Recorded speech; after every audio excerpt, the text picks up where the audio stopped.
the algorithms love really positioning men unfairly. Well, there was that meme a while ago, wasn't there? Would you rather run into a bear or a man in the woods? Which I managed to avoid commenting on, but it was exactly this line, because most women said they'd prefer to run into a bear than a man. You're tracing out a trend in which boys have been increasingly demonized in toxic masculinity. Jonathan and Richard, where does this podcast find you? I'm at our beach house. Does it say anxious generation on the front door? Literally, Jonathan has the best-selling book of any academic in the last several years. I'm in a hotel in Denver, and I had that moment where, you arrive really late at night, you just settle in, you don't think about it, and then you open the curtains in the morning, and you think, oh, I wonder what amazing view I've got. I'll try and show you my view. That's the view I've got. The parking lot? Can you see that? The parking garage? Yes, Richard, I feel you. This is called working for a living, which the two of us are still doing. We're not. We haven't reached the heights of Jonathan Haidt. Jonathan, yeah, I'm just kicking back and doing nothing these days. Yeah, he's just taking it easy. So we wanted to kick off. These two guys are kind of role models for me, and Richard got me inspired about the struggles young men are facing, and Jonathan just continues to be a role model for fearlessness in the world of scholarship. And we wanted to come together and see if there's some work we could produce, or at least try and create a whole that's greater than the sum of its parts, and work on some stuff together. Jonathan, can you talk a little bit about what we're trying to do here? Each of us have been writing about problems facing young people for a long time, and each of us knows the other one. We've each known each other for a while. We each admire each other. And there was one morning where Scott was in town in New York City, because Scott lives everywhere in the world, it seems. Scott was in town, and so I arranged a breakfast with him. And I had just had a breakfast with Richard to talk about our common interests. And it was just so clear that the three of us need to talk. And so I can't remember how it worked, but somehow or other, the three of us ended up at a table in a restaurant in a hotel in Soho. And out of that, the realization was each of us is expert in a couple areas of what are these obstacles that are facing young people. But each of us only has part of the story. But if we draw on the other two, then we have, I think, the most complete story. We can tell the most complete story that anyone has told about the changes in the economy, in technology, in family life, in law, in business practices. So that's why I was so inspired by that breakfast. And we put together this Google document, and we gave it a grand name, the Intergenerational Compact. Don't quote that, because that's just our tentative name, but that sort of is what we're trying to do together. Yeah, and speak a little bit, Richard, about what we mean by the Intergenerational Compact. Yeah, I think there's a presumption, isn't there, that we will create a better life for our kids. This is something that you've talked a lot about, Scott, and your own TED Talk, I think, really nailed this point that we're failing the younger generation. We're actually distributing resources to older folks. We're not investing enough in kids. We're not investing enough in education. They're struggling to get into the housing market. You see this rise among men, anyway, with college degrees struggling in the labor market. And the connection to, I think, some of the work we're all interested in too around gender is that my sense is how much political energy young men and young women are spending on blaming each other for their challenges, rather than being shoulder to shoulder and fighting for a fair economy, a better housing market, and a better education system for them, right? This is really a generational issue that's being turned into a gender issue by both sides. Yeah, I've been parroting you, as I usually do, saying that that both genders, and this is literally a quote from you, have done an amazing job of blaming the other gender. And I think that's really powerful, and the need to restore the most powerful, what I would argue is the most powerful alliance in history, and that is the alliance between men and women. I want to put forward a thesis, and Richard, I'll start with you, and then Jonathan, I want you to respond. My thesis is that I teach a course called Brand Strategy, and basically brand is how do we convince people to make irrational decisions? Irrational decisions result in huge margins. People who are rational do not buy high-margin products. They're smart. They say, okay, my dad used to come out and he did this about 10 years ago, smacked together a pair of shoes. He's like, I bought 8 pairs of these shoes. They were $2.99. They're $24. I will never wear another pair of shoes again. My dad is the worst consumer in the world. Brands hate him because he's smart. He's like, shoes are just about protection of your feet. You can get them for $2.99. People in their mating years make irrational decisions, and they buy high-margin, stupid stuff like cars and Panerais and Brunello Cucinelli, and brands love them. And that's the basis for the most profitable business model in the world, and that is to find a flaw in our instincts that results in irrational behavior, specifically of young people, and that tech companies have been able to come in. They're the great white sharks feeding off this carcass. They have been able to come into the greatest gap in the flaw in our instincts with technology that scales and exploits those flaws. Richard, I'd like you to respond to that thesis first, and then I'll turn it back to Jonathan. Yeah, I mean, I feel like you're really very strong in both our territories here. I'm really interested to hear what John says. So look, this is not a new problem, Scott, right? I mean, the speed of development of our frontal cortex hasn't significantly changed over the last couple of hundred years. What's happened is we have a new economic system, which, as you say, can play into that. And I would say, thinking about this through the lens, particularly of young men, is the frontal cortex, impulse control, we don't get that sorted out until our mid-20s, right, say. And even then, all of life is a battle between impulse control and sensation seeking, right? All of us struggle with that. It's just we struggle with it, particularly when we're young. But what we've done in the past, I think, is a better job of balancing individual freedom and the fun that comes with being young with institutions and norms that have acted as guardrails against that becoming too damaging. We've had ways to socialize young men. We've had peers. We've had mentors. We've had rules. We've had norms. We have as a society taken very seriously the risk you've just described, and we have found ways to create institutions and norms and supports around those young people, rather than just saying, "Okay, you're 18 now. Whatever you want," or even younger. And so I think I see part of the social deinstitutionalization of young adulthood, especially for young men, has created this real opening. And then, of course, tech comes in, which is where John's amazing work has made such a big difference. And I think I would say that my goal with John has been to try and persuade him that this is as big an issue for boys and young men as it is for women and young girls, and that's an ongoing conversation that we're having. What I would add, I think two of the things that I tend to bring into our conversations. One is going even deeper into the role of technology, and the other is a little bit of sociology, especially the sociologist Emil Durkheim. So I'll come back to him in just a second. But on the technology front, as Richard said, this has been going on a long time, but there's a qualitative change. When it was the era of television, of course, television wanted to market to kids.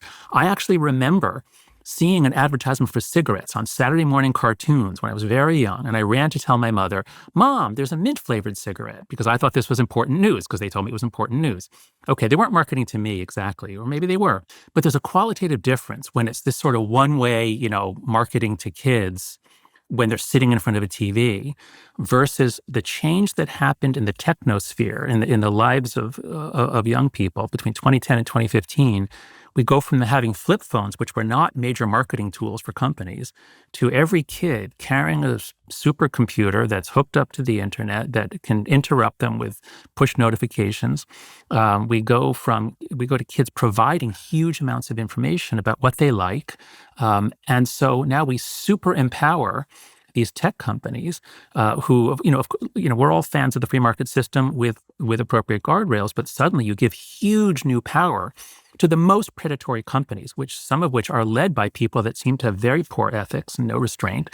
And what we have is a multiple X increase in the ability of predatory companies. Richard and AIBM have been leading the charge on studying sports gambling, sports betting, which is a complete disaster for boys. So I would just bring in, adding on to what Scott said, just technology is not a continuous set of changes over the last couple of hundred years. There was a pivot point in the early 2010s when everyone got hooked up to smartphones, especially kids. And then the second thing I'd bring in is, even though I've only taken one sociology course in my life, I find that sociology is such a valuable discipline for understanding what's happening to us. And one of the main things happening to young people, you can see it in the graphs in my book, is a sudden loss of the sense of meaning. And it happened in the early 2010s. Young people, there's a survey question, my life feels useless, or my life feels meaningless. There's a bunch of questions like that.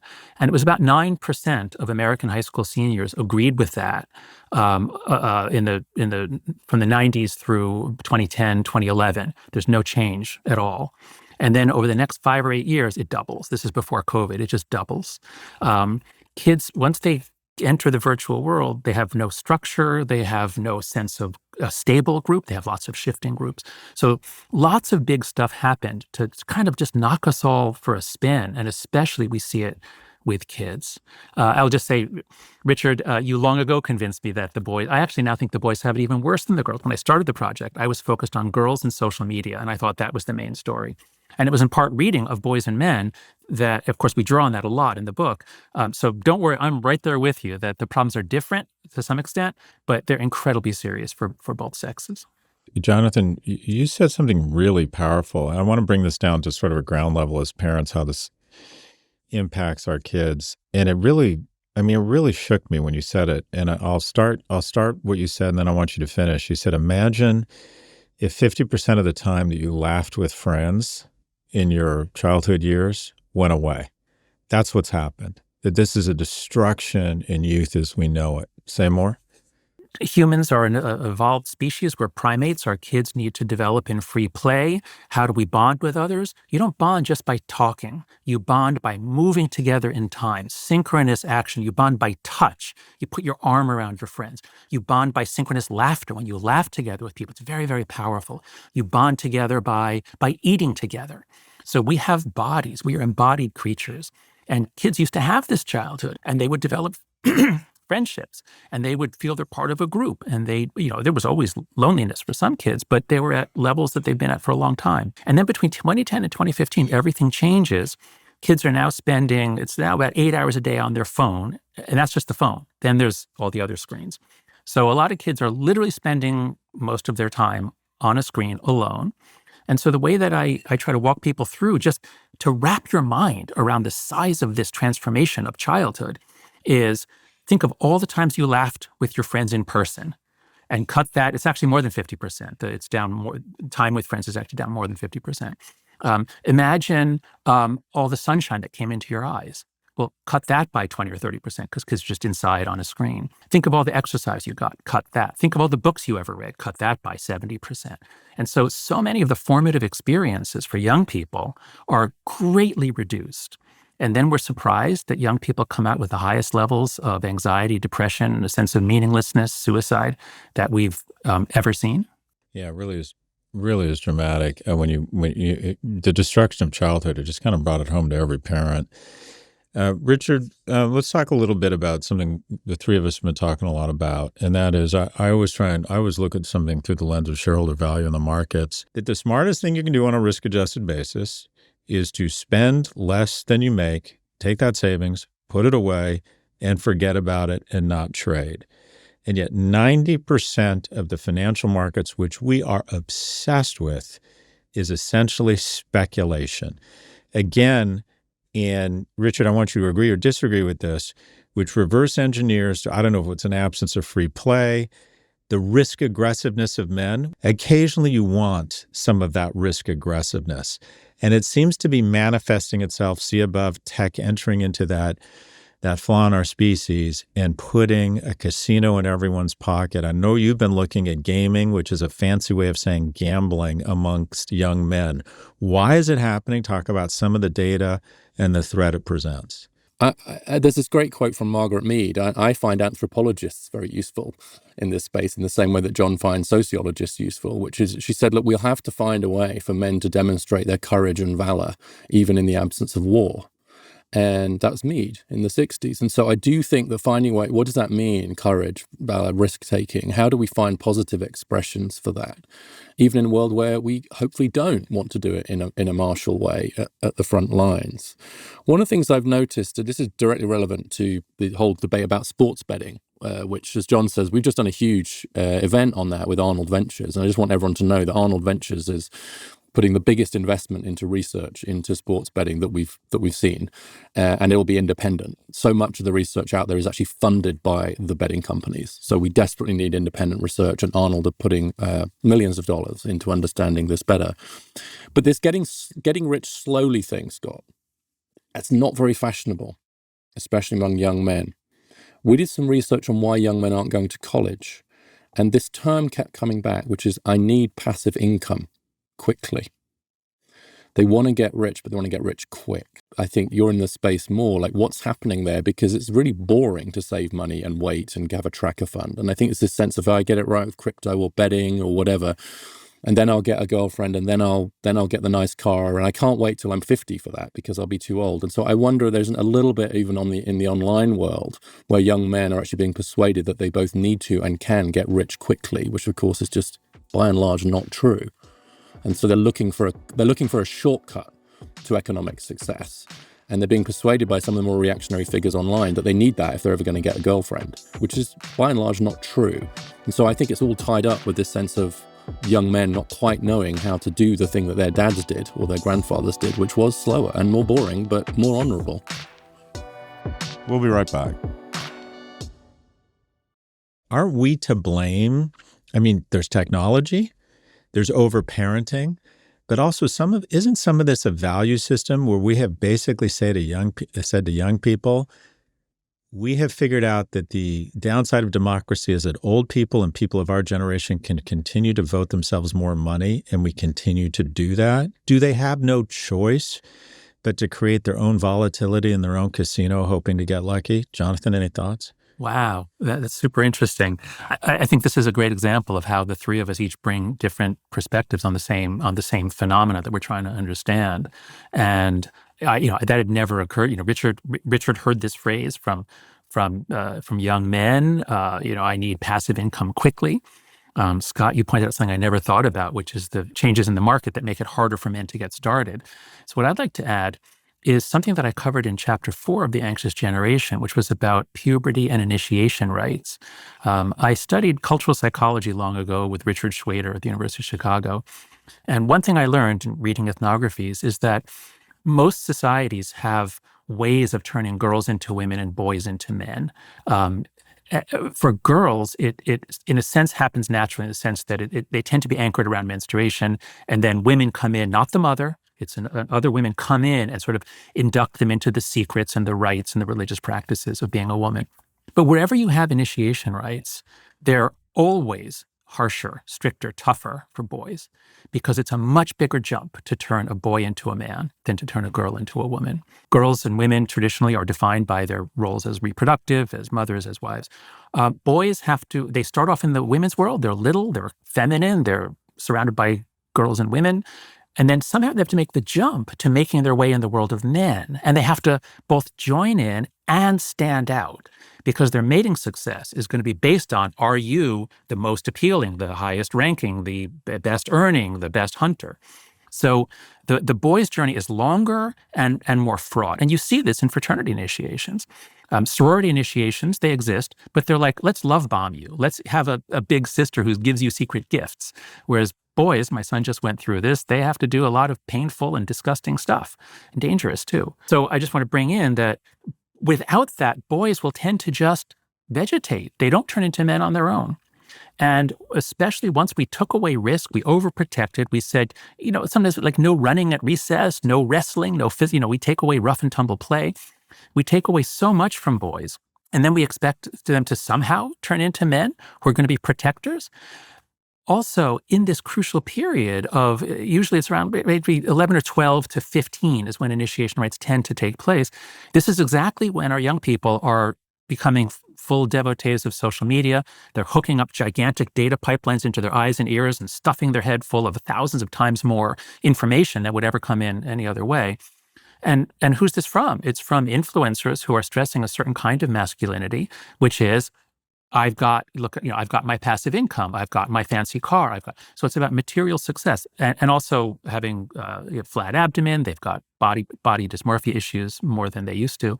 So the idea of abandoning our boys saying, we're not going to give you any guidance. We're not even going to use words like gentleman anymore. No guidance on what it is to be a man from adults. And then we're going to put you in front of a screen and hook you up to influencers that don't have your best interests. We're going to completely renege on our responsibility to socialize the next generation. And so, of course, they don't know what it is to be a man, and they're very vulnerable to being led off in different directions. And so the urge to make money quickly and show that you're smart and that you're then rich, and that's going to give you mating success, of course, a lot of boys get sucked into it with disastrous results. I really want to add to that because John and I have talked quite a bit about this, the rites of passage point for boys. And I had a conversation yesterday with a woman who's a psychologist, and she said pain produces growth. We grow through pain. And for women, pain is built in, right? We have a menstrual cycle, there's childbirth. And so whereas with men, we're actually, if they're going to grow through pain, actually there's a way, we have to create that. Now, at an extreme, of course, you don't want it to be dangerous, except there's a kind of line here, but there's something about growth through pain, growth through discipline, growth through some kind of hardship. All of these rites of passage that John's talking about will involve some kind of hardship, some kind of anxiety, some kind of difficulty, and it will require discipline. And so there's a weird thing, Scott. I was thinking about what you said earlier about like the search for volatility.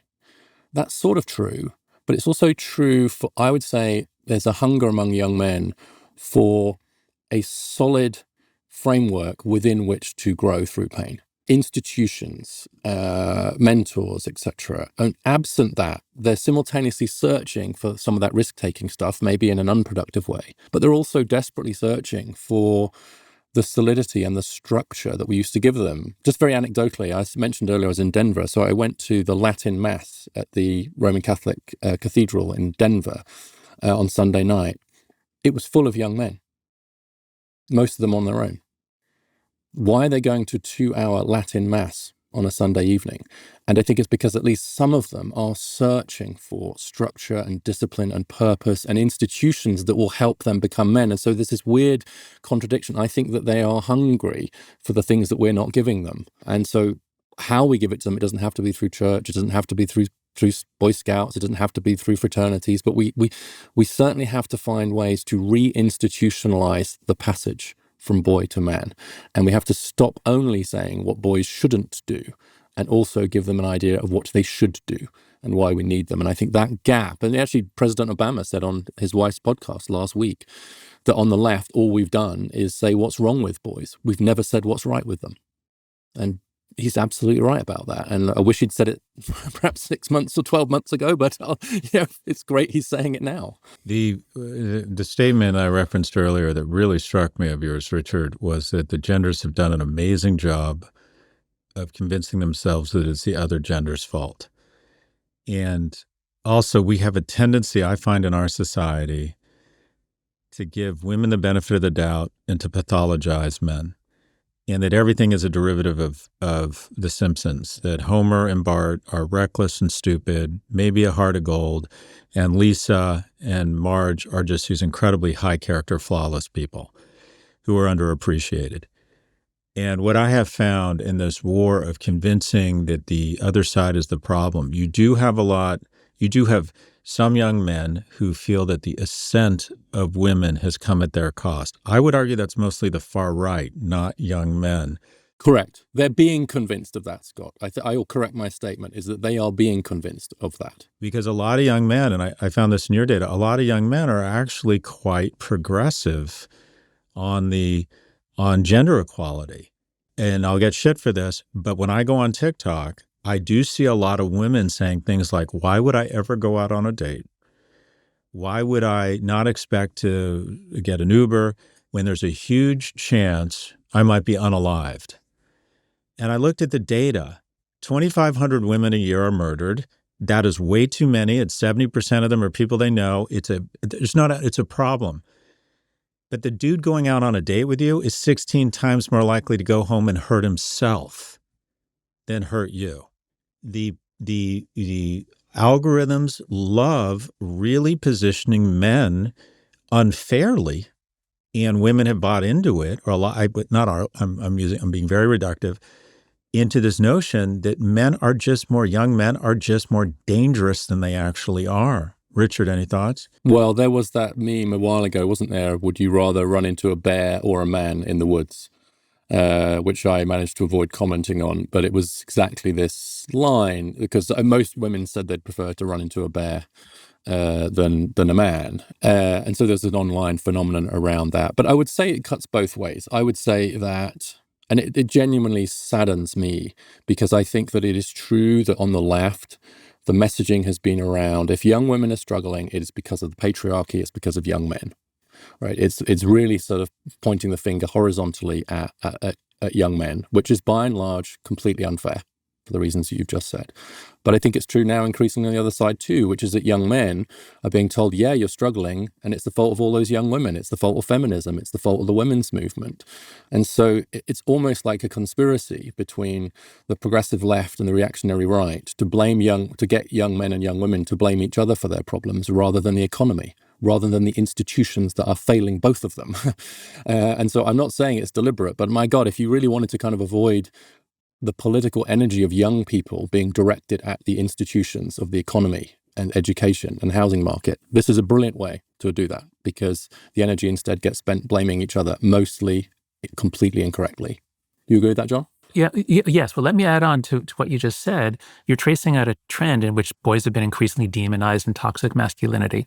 I've been studying the trends, the ways that ideology captures institutions, especially universities, for a long time. Really, since 2011, I began studying that.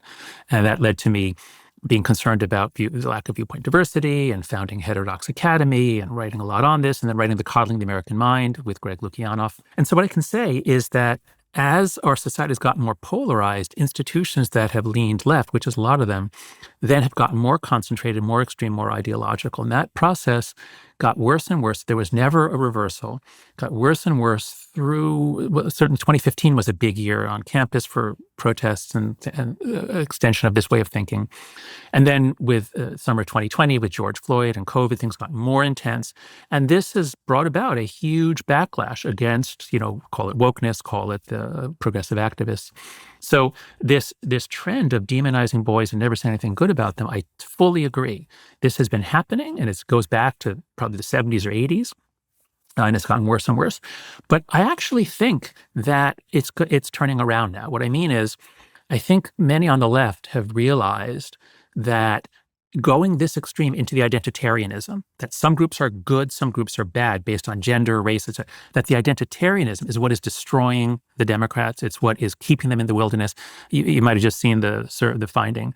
The public opinion of the Democrats is the lowest it's ever been, or at least lowest since they started collecting data in the early 90s.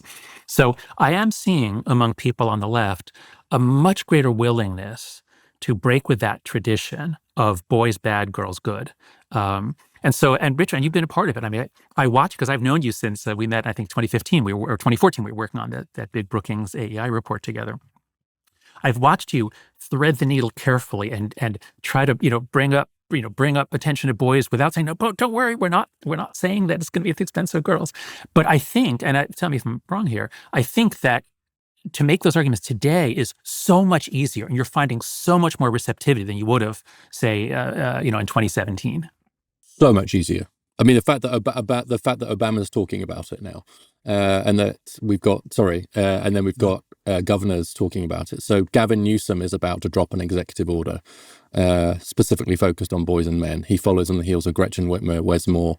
The penny has absolutely dropped, John. You're right. And I'm even finding now that when I talk to some women, even from much more progressive organizations, they're saying to me, I get it's not zero sum. I know you still care about women and girls. Let's talk about boys and men. Whereas previously I'd have had to spend 50% of my time doing all of that. Now it's like, we get it. So it's you're right. It's part of a general move. It's not just about gender. Which is very healthy. That is one very positive trend we can report. I think we can think more openly about these issues than we could have a few years ago. Richard, why are young men so much more susceptible to gambling apps than women? They are more risk-taking. They think they've been persuaded that they can get rich quick through some of these activities. Their frontal cortex is way behind girls. Just they mature kind of much later, and they are more isolated. The evidence on this is kind of fuzzy, to be honest, but it seems pretty clear that they're more isolated from communities, from institutions, etc. And then maybe lastly, they're struggling economically, educationally. I mean, if you're looking for someone who's struggling in the education system, struggling to launch, still living at home with their parents, you've said a lot about this, Scott, much more likely to be men. And so if you add the fact that they are biologically more likely to be risk-taking, they're sociologically much more disconnected now from society, and they're exposed to these risks. I mean, the sports betting thing is it's hitting young men. Something like 98% of the problem gamblers we're seeing now are men. I mean, John just published, and then we republished a piece by Jonathan Cohen and Isaac Rose Berman on sports gambling particularly. And what they say is, because of the change in law in 2018, we've just seen this massive explosion, as we know. And they describe it as making the gambling fully frictionless. And it's the friction that has saved us. And it has particularly saved the young men. Because we are predisposed in any circumstances to this kind of risk-taking activity. And then we don't have the same social institutions, and we're struggling in life. To make it fully frictionless then, to go to this other shiny place that make all your dreams come true, it is absolutely perfect storm. And it couldn't be worse timed. It couldn't be worse timed, given what's the struggles that young men are having right now. And so if you were to choose the worst year to legalize casinos in your pocket, it's especially the casino thing in your pocket, is probably 2018, which is exactly when the Supreme Court did it. So just a couple of things, and you can comment on this, Richard, and I'd love to get your thoughts, Jonathan, is that supposed to be 50% of college-age males, the ones that are supposed to be smarter, right, bet on the Super Bowl. So 1 out of 2 men on a college campus bet on the Super Bowl. My understanding is that as a percentage, gambling addicts have the highest suicide rate of any addiction because you can get in so deep. If you're addicted to meth, people figure it out and they try and intervene, and that's a helpful thing. You can get in so deep with gambling, no one has any idea, and you decide that it's too late. And then in states that have legalized gambling, they immediately see a spike in bankruptcy filings, immediately. And when you look at the leakage, it's not a great way to grow an economy. Richard, any ideas on or public policy solutions around how we attempt to cauterize what appears to be a pretty negative trend, and that is, as you put it, putting a casino in everyone's pocket? Yeah, so you're right. The bankruptcy rates go up. They particularly affect young men in low-income communities. And so this is really laser focused on the men that I'm most worried about. And I think we're just in the early stages of understanding this. The states who haven't legalized yet should think very hard. I don't think we're going to, or probably should, undo all of the legalization of sports betting. I think it's different for casino betting. And we're going to have to develop much better regulations and norms around this. I think the challenge with this one, and you've just alluded to this, I'm really interested to know what John thinks of this. I was thinking about what John said about us being embodied creatures, right? Is that the very privacy of this online betting makes it very hard to socially regulate. I mean, I was thinking about alcohol, right? If you go, I know some of you are very interested in, Scott, but like if you drink in a pub or a bar when there are other people around, your spouse, your friends, your teachers, your whatever, then it's very different to being on your own. And the trouble is with this online thing is it's very solitary. And so I think it makes it much harder for us as a society to develop those social norms and those reflex. You're almost holding each other to account. And so you can't even see it happening very often. And I think that makes this a very, very different kind of problem. And I don't have a quick solution because I think we're still in the early stages of fully understanding this and developing some of these muscles that we need to develop. So I'm not in full-scale panic on all of this, but I am deeply concerned. And I think John's further along the panic. Oh, yeah. I'm deep in panic. You've leaned into the panic, Jonathan? Yeah, I think what's happening is so vast and accelerating so fast. Yeah, I think, well, of course, panic itself isn't productive, but I think communicating that this is, that the damage here is almost beyond comprehension. One thing I'll add to this discussion about gambling and men, I've been studying why is it that boys and girls and so many people start getting much more depressed and anxious at a certain time. Critics say, oh, well, of course, because the state of the world and the financial crisis. But when you look at how economic changes affect mental health, you don't generally find that much. Mental health depression is not based on your thoughts about the world it is based on how connected you are and how your state. So in general, we don't see that connection. But I remember there was some data set I saw where it was about suicide rates, and it was that men, when there's a big economic downturn, you do get a big increase in suicide for men, but not for women. And I think what's going on here, if we also bring in the case, there was a number of years ago where the price of taxi medallions in New York City plunged. And all of these immigrant men, all of these men from South Asia and elsewhere who'd borrowed from their everybody in their family to get the $1 million or whatever it is to get a taxi medallion. Now suddenly they're bankrupt. They've let down they wasted the investment of their whole family. What do? A lot of them kill themselves, even though they still have obligations. If you're a man, especially a man who is a provider, and you're taking a risk to make a better life, and it fails, for many men, suicide is the only way out. And so I suspect, Richard has told us about how much bankruptcies go up in any state that legalizes gambling, online frictionless gambling. You're going to have dead young men. Because if a man gets into that situation in great debt, suicide is going to loom very large as a solution to his problems. And so I would go much stronger than Richard. Richard says, states that might consider gambling, they should be sure they have. No, they shouldn't do it. They just should not do it. I mean, this is a terrible, terrible thing. And so that's just one thing I would add as a psychologist. We'll be right back. Just in our remaining time here, I want to bring up a couple kind of current events because I thought of you, Jonathan, on one of these and you on another, Richard, but I couldn't help but think, I wonder what Jonathan thinks here. Coldplay. Shaming has played a really important role in our society, and you talk about it, and it seems like we have industrialized and scaled shame. I would just love to get your thoughts on how this whole Coldplay thing is playing out. Yeah.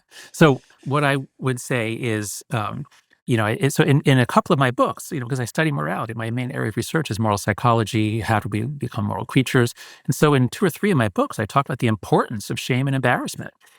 If you didn't have shame and embarrassment, you wouldn't have people feeling they're bound into a moral matrix that constrains their action. So these are healthy, normal things. Good for society when they're within limits. But what happens when you create a potential for shame that is 100 times greater than what we would have experienced previously? And when you expose children to it, when teenagers have to face the risk, not just that a few friends will laugh at them, but that their whole school will know instantly and be sharing photos and commenting on it. And so there's a savagery that the online world has introduced in which shaming and embarrassment are so powerful that we feel afraid. My sense about a lot of young people is like, imagine growing up in a minefield, like literally a minefield, and lots of people are missing a leg. You would walk really carefully. And I think that's part of why we're seeing the anxiety and a drop in risk-taking among young people. And so while I don't have many deep thoughts about what happens to a 50-year-old man caught cheating, a man and woman caught cheating, but I will say that before social media developed the feed, when it was just, here's my page, it wasn't so viral, life was one way. And once we have instant, unlimited shaming possible for all of us at any time, life is a different way, much more savage, much more inhumane. But wasn't at the end of the day, wasn't shaming meant to be a means of maintaining the social fabric? You're not supposed to, beat up other people's kids. You get shamed, potentially expelled from the community, which could mean death, as a means of creating social cohesion. And hasn't it just gone crazy and now it's ripping us apart where there's now economic incentive and shaming anyone for anything? And then I talked to your colleague, Greg Lukianoff, and he's totally convinced me that there needs to be a movement to separate shaming from your livelihood. Like, we made that connection. No one ever gets canceled for being too woke, but the idea now that the go-to is a partner at Sequoia says something indelicate, off-color, whatever, inappropriate, well, let's go after his livelihood. I mean, that's a new thing, isn't it? Hasn't shaming, what used to be a means of social cohesion, has become a means of social destruction? Well, I think if you're publicly shamed, for centuries, you would step down. Japanese business people would commit harikari. I suppose that's true. So I think the connection has been there for a long time. It's a question of proportionality and frequency. And I think what we're all agreeing on here is once everybody is commenting on everybody and everybody has a camera and everybody, it's like growing up in East Germany where there are spies everywhere and cameras everywhere. And so I think that's part of Greg's point is the idea that if you are caught doing something wrong or just alleged to have done something wrong, we need to have a clear rule. No, you don't lose your job for that. We don't fire people for that because it's coming for all of us. And with AI, even if you haven't done anything wrong, if anyone wants to get you, they can just make a video or misinterpret or reinterpret a video of you. So yeah, we have to develop defenses against this because shaming, this sort of savage frequent shaming is rising and is part of our future unless we do something to constrain it. Richard, I'd love you to comment. I had a clip go somewhat viral. They got several million views of a podcast I did with a woman named Liz Plank, who I think is fantastic. And she has a podcast, I think, called Man Troubles. And I said that I think men should pay for everything on a date, at least initially. And that if you look at the gestation period window, which is much shorter for women than it is for men, when you look at the research that you have produced, that actually there's a myth that women benefit more from relationships. No, actually men benefit more from relationships. And the downside of sex is so much greater for women than men, and the majority of men date with at least a decent hope of sex, that there's an asymmetry in what the woman is offering in terms of her time, in terms of the risk presented, and that one way you attempt to show that you recognize the asymmetry and kind of level up is to economically sacrifice and pay. And this got all sorts of, it was hugely polarizing. A lot of people very much in support of it. A lot of people saying, oh, so you want to continue to own us. And I do not want to own men. I'm curious what you think about the dynamics between men and women and economics around the early stages of mating. Yeah. Well, it leads very well from the conversation that we just had and John's point about suicide risk and feeling unneeded, unwanted among men. I think that's absolutely right. We've just published work showing that separation is just massively spikes suicide risks among men, not among women. And interestingly, the most recent surveys show that actually men are now more likely to say that getting married and having kids is important to them than women are. Wow. So like men know at some level that the idea that like men don't want to settle down, they just want to go their own way or whatever, it's just absolute bullshit. And the vast majority of men know that. They know they'll have a better life. The question of economic resources and signaling, I just talked to my sons about this. So one of my sons he's a fifth grade teacher in Baltimore City. All my sons are very thoughtful on these questions, you can imagine. And we ended up, all three boys had this conversation about paying on the first date. And their interpretation of it was, what the signal here is is between the man and the woman, is not, I'm going to pay for everything. I'm the provider. Don't you worry your pretty head about making money or anything. The signal is, I have some economic resources. It's not necessarily that I'm going to, but it is just something, it's a signal that and it's a signal I've got resources, so I'm bringing something to this relation. And it's a symbol of some of this kind of sense of provider, etc. Right? And so I think it has both symbolic value, which remains even in this new world, and it's a signal is that I am not going to be relying on you. So that's where I land on it. I'd like to add to that because I've had this discussion with every one of my MBA classes. I teach a course called Work, Wisdom, and Happiness at NYU Stern. It's about 35 to 50 MBA students. These are young men and women in their late 20s mostly. Most are single, most are on the apps. And every year, I guide them. We talk about what this is doing to them and how to play the game. And every year we have this conversation because I want them all to see what always comes out, which is almost all of the women agree the man should pay on the first date. And the man, it's just like, there's no question about this. Like if a man who offers to split the check or doesn't offer to pay is a real turnoff.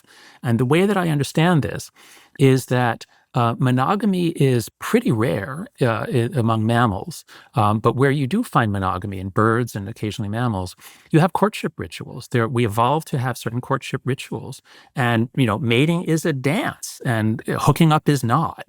But if you want to actually fall in love, or if a young man wants a woman to fall in love with him, he should engage in the courtship ritual. And the courtship ritual is the man needs to take the initiative and offer to pay while, and this always comes out in conversation, while being incredibly sensitive for signs that the woman would prefer it a different way. Yeah. So as long as, you offer, and then if she insists, okay, that's a different story. But you should take the initiative. We're an evolved species. We've evolved for heterosexual sex. Obviously, there's 5% or more of people are gay, but we have deep within us courtship rituals that are that we can't erase, no matter what our conscious ideology is. I'm going to suggest, and I'm going to tease a second episode here, or a part B, where we go through a half a dozen to a dozen policy recommendations and talk about the upside and the downside and how viable they would be to address some of these issues. Because to your credit, or to your point, Richard, I think I can't tell you, and I know you sense this, how much more productive the conversation has become.